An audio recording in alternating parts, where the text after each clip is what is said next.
रामराम मंडळी, next generation फार्मिंगवर मी अमोलकाकडे तुमचं स्वागत करतो. आम्ही वालाला आज तिरपे सपोर्ट मारले अँगलचे, खालून त्याला टी आहे हा जोगोजोबा याच्या हातात दिसतोय तो. तर ते मारण्याचं कारण बी तुम्हाला सांगतो शेवटी काय होतं. तर ते आपले तिरपे सपोर्ट कसे मारायचे ते एकदा पाहून घ्या. तुम्ही कोणत्याही स्ट्रक्चरला मारू शकता, विशेष म्हणजे टोमॅटोला तर मारा, कारण टोमॅटो वजन जास्त असतं. आम्ही पहिले मारले होते पण आमच्या शेतातून पूर गेला होता, त्यामुळे आम्हाला खालचं जे अर्ध रान होतं ते आम्ही कट केलं आणि मग परत जिथून कट केलं तिथून आम्हाला परत सपोर्ट द्यावं लागले.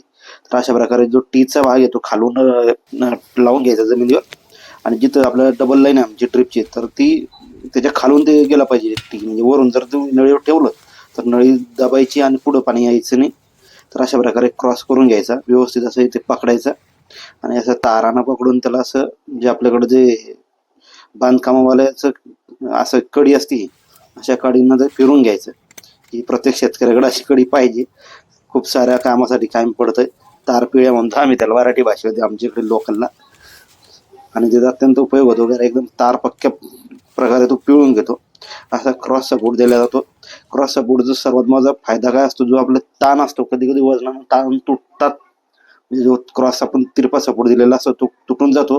मग त्यामुळे हा समोरून जो आपण सपोर्ट जो अपोजिट साईडला तानाच्या, तर हा 95% वजन सांभाळतो स्वतः पूर्ण याचं, जेवढं काही आपलं स्ट्रक्चर असेल त्याचं.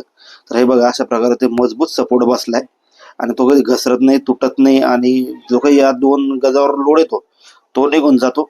आणि हा जो ताण आहे हा जर एखाद्या उपसून जरी आला तरी काही हरकत होत नाही, थोडंसंच 2 बोट 3 बोट मागं सरकू शकतो, एवढं ते मजबूत बनतंय. तर अशा प्रकारे तुम्ही सपोर्ट करू शकता. आता हे बघा खाली जे रान होतं आता तुम्हाला जे दिसलं ते आम्ही कट केलं, त्याच्यातून पूर गेला होता वारंवार, आणि आता इथून कट करून आम्हाला परत नवीन कुठे राहून नवीन क्रॉस मारावं लागले.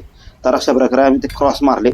व्हिडिओ लाईक करा, शेअर करा आणि सबस्क्राईब करा. असेच नवीन व्हिडिओ तुम्हाला देत राहील. धन्यवाद मंडळी. राम.